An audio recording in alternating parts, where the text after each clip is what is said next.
Welcome to Burst Mode, let's talk tech. Radeon RX 6000 cards have now been launched. Yes, the GPUs are difficult to come by and prices are higher than expected. RDNA 2 allows AMD to compete at the high end of PC graphics and features in the new generation of consoles. However, is there much more to come from the RDNA architecture? If you think back to how Ryzen processors have developed over different iterations in, you will see the following. The first Zen was a starting point, a stake in the ground to say, we are starting anew and we want to compete. It was a great price per core offering and was the first to offer affordable 8-core mainstream CPUs. A bundled CPU cooler also made Ryzen attractive to those seeking value for money. Zen Plus was a refresh, improving the maturity of Ryzen. Ryzen CPUs already had a multi-core advantage, especially in terms of the price per core metric. The refresh improved clock speed, performance and power consumption, brought about by a new 12nm node. Though the performance increase was modest, approximately 10%, when considering clocks on IPC or instructions per clock. Zen 2 introduced the chiplet architecture, offloading IO to its own die. IPC increased 15% versus Zen Plus. It was now catching up and in some cases achieving parity with single-thread performance, whilst maintaining a multi-core advantage and supporting PCI 4.0, which was not available in Intel chips.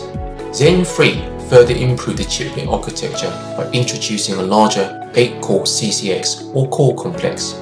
To reduce latency, unified cache was introduced and finally IPC increased, delivering single-thread performance that exceeded comparable Intel CPUs.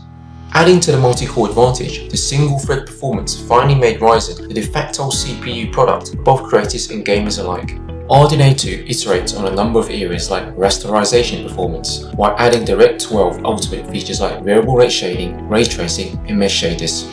Let's give AMD credit. The rasterization performance is really significant and they really did achieve the big Navi 2x performance gains.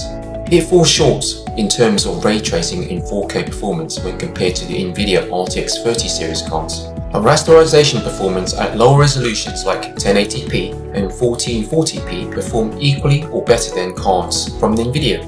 AMD has no answer to NVIDIA's DLSS and this is a noticeable gap. Whilst features like SAM or Smart Access Memory based on resizable bar boost performance, AMD providing 16GB of video RAM is an advantage when it comes to the longevity of the card. Infinity Cache is key to graphics memory performance, whilst keeping costs and power consumption under control. NVIDIA is still the performance king when it comes to 4K ray tracing, and there is no doubt that DLSS will become a killer feature, especially if a wider set of games adopt it. However, this is just the beginning of the RDNA journey for AMD. We could see AMD catch up and exceed NVIDIA in a not too distant future.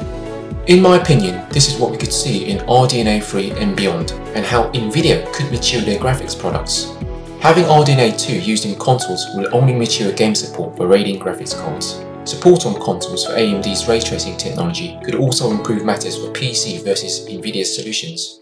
We've already seen impressive results for games like Spider-Man Miles Morales on PS5, which uses AMD tech to deliver a 4K 60fps ray trace presentation.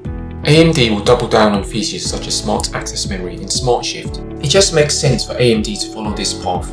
Right now, they're the only company who offer both CPU and GPU products, so why not offer the customer benefits by going completely AMD? They have a history with APUs, so in principle, they could leverage technology that maps over the CPUs and discrete GPUs, though I suspect some of this would need new chipsets and motherboards.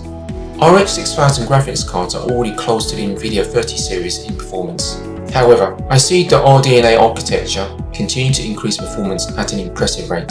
I can't believe we'll see a 3x performance boost compared to RDNA 1. A 3x huge Navi seems unlikely, but a big jump in ray tracing performance would be my bet. It's a weak area of AMD. I can also see clock speeds being ramped up as new nodes beyond 7nm are used. Infinity Cache will be refined, improving on the existing benefits to latency and power consumption.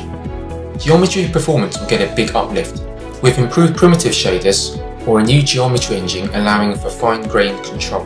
This feature exists in the PlayStation 5. If rumours are true, may be a significant upgrade to mesh shaders.